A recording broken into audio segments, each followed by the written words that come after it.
Hi అండి, welcome back to ప్రీషమ్ vlogs. ఈరోజు వీడియోలో మనం వరలక్ష్మి వ్రతం స్పెషల్ డిఐవై వేస్ట్ మెటీరియల్ అని మనం పాడేసే కవర్స్ అండ్ కార్డ్బోర్డ్ తోటి బ్యూటిఫుల్ డెకార్ ఎలా చేయాలో చూద్దాం. సో ఇవి లలితా బ్రాండ్ రైస్ ప్యాకెట్స్ అండి, వర్ణిక ప్యాకెట్స్. వీటి మీద లక్ష్మీదేవి ఫోటో అనేది వస్తుంది.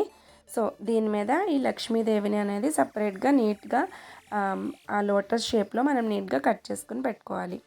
సో ఈ ప్యాకెట్స్ అనేది నాకైతే పాడే బుద్ధి కాదండి, వీటన్నింటినీ కూడా ఏదో ఒక డెకార్కి యూజ్ అవుతుందని నేను దాచిపెట్టాను. సో వీటితోటి వాళ్ళొక డెకార్ చేద్దాం. సో ఇప్పుడు మనం ఒక కార్డ్బోర్డ్ షీట్ తీసుకోవాలి. మనకి పార్సిల్స్లో కార్డ్బోర్డ్ వస్తుంది కదా, సో దాన్ని నేను ఈక్వల్ సైజెస్లో 8 పీసెస్ కింద కట్ చేసుకున్నాను. సో ఇలా మనం కట్ చేసుకున్న పీసెస్ అన్నింటినీ ఒక పక్కన పెట్టుకుని దీనికి మనం కలర్ చేసుకోవాలి. నేను ఇక్కడ ట్రెడిషనల్ లుక్ కోసమని ఎల్లో అండ్ గ్రీన్ కలర్ తీసుకున్నాను. సో ఇప్పుడు ఫస్ట్ మనం ఎల్లో కలర్ తోటి కార్డ్స్ అన్నింటినీ కూడా కలరింగ్ చేసుకుందాం. ఫస్ట్ ఎల్లో తోటి ఇలా కార్డ్స్ అన్నింటినీ కూడా కలర్ చేసుకున్న తర్వాత వీటిని కంప్లీట్గా డ్రై అయిపోనివ్వాలండి. మిగిలిన కార్డ్స్ అన్నీ కూడా కలర్ చేసుకుని కంప్లీట్గా డ్రై అయిపోనివ్వాలి. ఇప్పుడు మనం కార్డ్కి 4 సైడ్స్ కూడా మార్క్ చేసుకోవాలి. ఎందుకు అంటే బార్డర్ అనేది కరెక్ట్గా ఈక్వల్గా రావడానికి 4 సైడ్స్ కూడా ఈక్వల్గా నేను స్కేల్ తోటి మార్క్ చేసుకున్నాను. సో ఇప్పుడు మనం గ్రీన్ కలర్ అనేది అప్లై చేసుకుందాం. సో ఇలా బార్డర్ మొత్తానికి కూడా గ్రీన్ కలర్ అప్లై చేసుకోండి.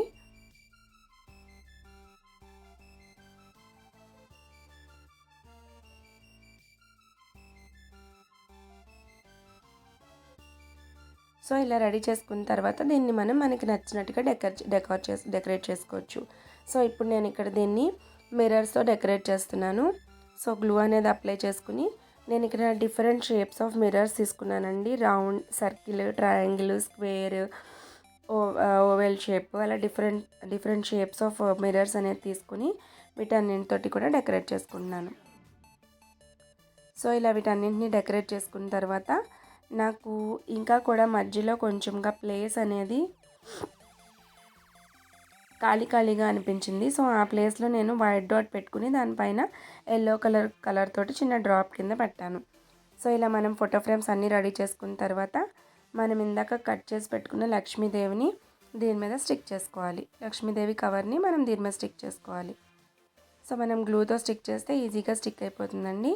సో చూసారు కదా, మనం రెడీ చేసుకున్న అష్టలక్ష్మిలు ఫోటో ఫ్రేమ్స్ రెడీ అయిపోయాయి. సో వీటిని వరలక్ష్మి వ్రతానికి మనం డెకార్ చేసుకునేటప్పుడు వీటిని డెకరేట్ చేసుకుంటే చాలా బాగుంటుంది. సో నేను ఇప్పుడు మీకు 2 టైప్స్లో డెకరేషన్ చూపిస్తాను. ఒకటి ప్లెయిన్ బ్యాక్గ్రౌండ్లో, ఇంకొకటి మనం రెగ్యులర్గా యూజ్ చేస్తే, ఇప్పుడు ఫంక్షన్స్కి యూజ్ చేస్తే బ్యాక్డ్రాప్లో. సో ఇది ప్లెయిన్ బ్యాక్డ్రాప్లో చూడండి, ఇలా ఉంటుంది. సో నేను హైట్ అనేది కొంచెం తగ్గించి పైకి పెట్టుకున్నాను, బికాస్ కింద మనం దేవుణ్ణి పెట్టుకుంటాం కాబట్టి ఫొటోస్ అనేవి కనిపించవు. సో ఇది నెక్స్ట్ డెకార్. సో పూజలకు దేనికైనా మన చేత్తో మనం చేసుకున్న డెకార్ పెట్టుకుంటే ఆ సాటిస్ఫాక్షన్ చాలా హ్యాపీగా ఉంటుంది. సో వీడియో నచ్చితే please like, share and subscribe. Thanks for watching.